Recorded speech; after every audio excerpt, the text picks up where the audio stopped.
Hey guys, my name is Lina and I'm going to be doing a culture tutorial to show you guys how to get this look.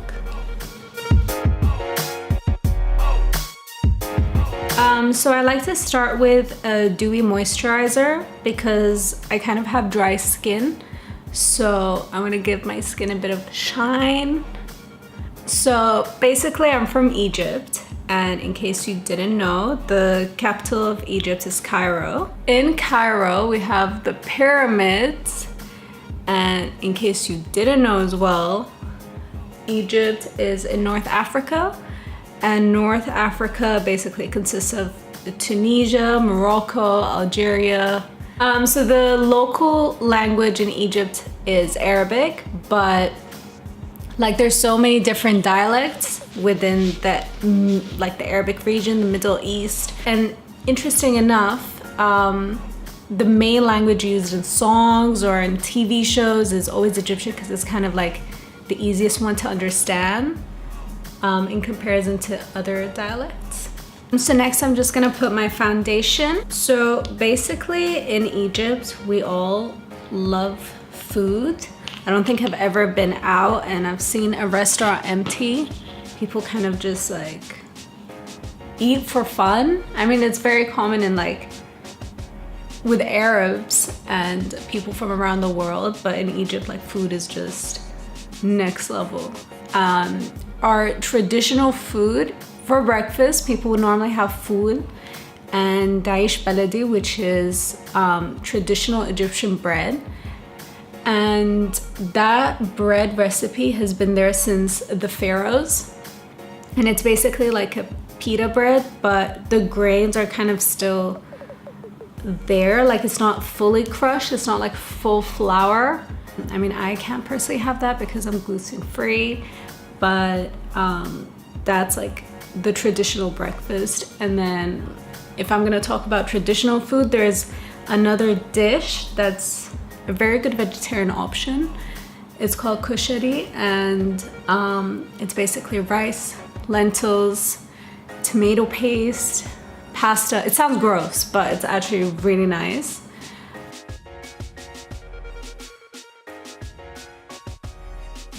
So next I'm gonna use a foundation stick that's not my skin tone, and I kind of use that as a bronzer and a contour stick because I find that foundation sticks are softer and they kind of blend more into the skin in comparison to contour sticks.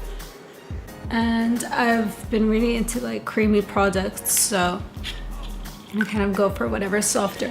Every summer we normally just go to Cairo for a few days, and then we just immediately go to the north coast, and we call it Sahel, and there is where the beach is at, because in Cairo we have no beach, it's just the Nile. So the north coast is located next to Alexandria, and majority of Egyptians spend their summer there just to kind of relax and stuff, because the city gets too hectic, and if there's work or anything, people kind of just come during the weekends. My next step is concealer. I just tend to blend that in with my fingers because it just makes the process a lot easier. So I've never lived in Egypt, and a lot of the time when I go there during the summer, it kind of bothers me a bit because a lot of the time I feel like an outsider, and people can tell that I haven't lived there because of the way I talk or of certain actions, and they'll be like, oh, you're not from here, and I'm like, no, I am. At the time, it just makes me realize how different I am, because when I'm in the UAE, I'm like, yeah, I'm Egyptian and I feel very Egyptian, but when I'm there, I just feel very different in comparison to everyone. But the cool thing about Egyptians is something that I've noticed is women always take charge of everything. So actually an interesting fact is that majority of Egyptian companies would rather hire a woman in comparison to men, because they find that Egyptian women are actually a lot stronger and they are more hardworking and less lazy in comparison to the men there. And also when it comes to marriage, the woman definitely wears the pants. Like the man can't really say much. If something needs to change in the house, she's gonna do it. You know, you gotta do what you gotta do.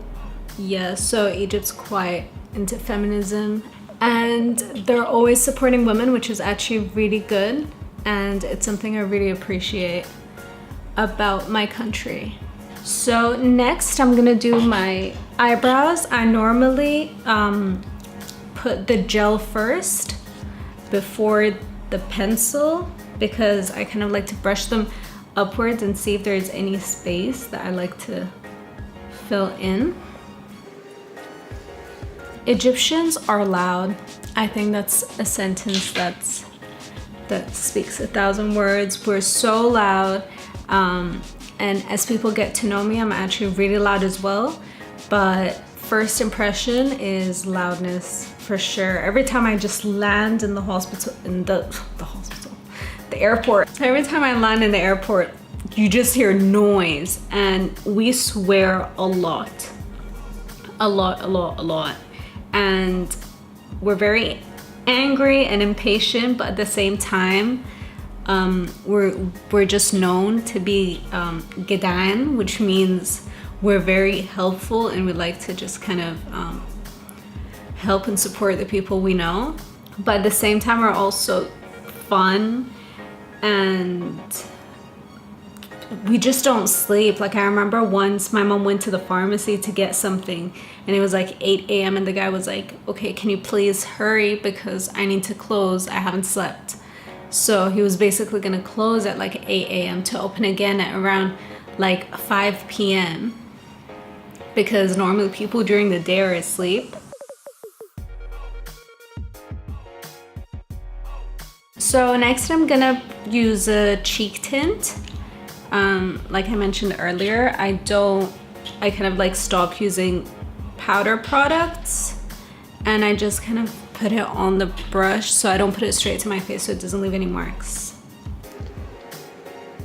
So if anyone was to go to Egypt, I would definitely recommend going to the pyramids at an age where you would kind of appreciate and understand why you're there, because I went when I was in 4th grade and honestly I didn't understand anything. The only reason I went is because my dad said there was horses, and that was the only reason I went. But recently in December I went to Luxor and Aswan and I had so much fun. I think that was when I just appreciated and got to learn my culture a bit more, because everything we kind of do this day, they were doing it back then, like years, hundreds and thousands of years ago. And also if you go, it's best to go in December because it's really hot, because Luxor and Aswan are in the south, and the south is where it's like glued to Sudan, because in case you didn't know, Egypt and Sudan were one back in the day and then they kind of split. But I'm planning hopefully to go back to the pyramids soon and not get finessed again, because Egyptians love to finesse. And I remember when I was there in the pyramids when I was in 4th grade, this guy was like, oh, you look thirsty, maybe you should get a drink. And he gave me a 7-Up, which was for like 60 dirhams. And I didn't know, I thought it was for free. So I opened it and my dad was like, no. But yeah, so you need to watch out for people finessing you. So next I'm gonna use the Ctzn Cosmetics Nudiversal Lip Duo in shade 15 London. So this is actually a beautiful nude, and I like to use a nude that's a few shades darker than my lips. And it's really soft. And I like to use like the tip of the lipstick to overline my lips a bit because I've got really small ones.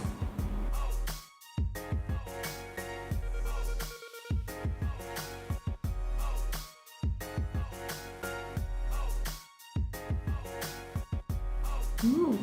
And it's really soft. I really like it. So on the other side of the lipstick, there's a lip gloss, and I'm just gonna use that. So with the lip gloss, I like to put it also on the outer just to give a highlight.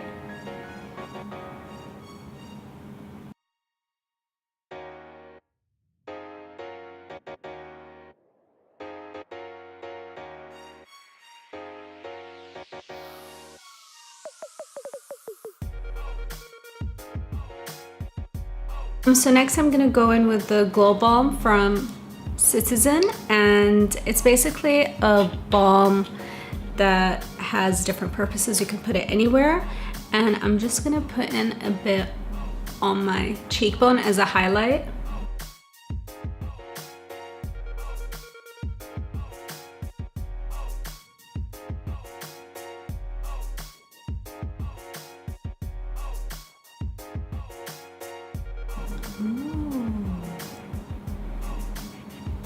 Okay, so I'm gonna put a bit more on my eyelid.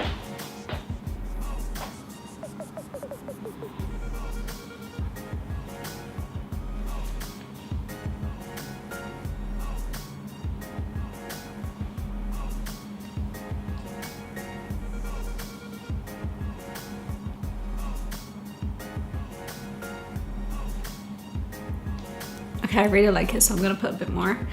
I'm gonna put it over my eyebrows as well.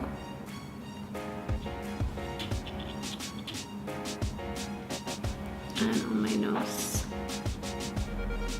And on my chin. I really like this because even if I'm not wearing any makeup, I would probably just put it and it would just make me look awake. And do you see that?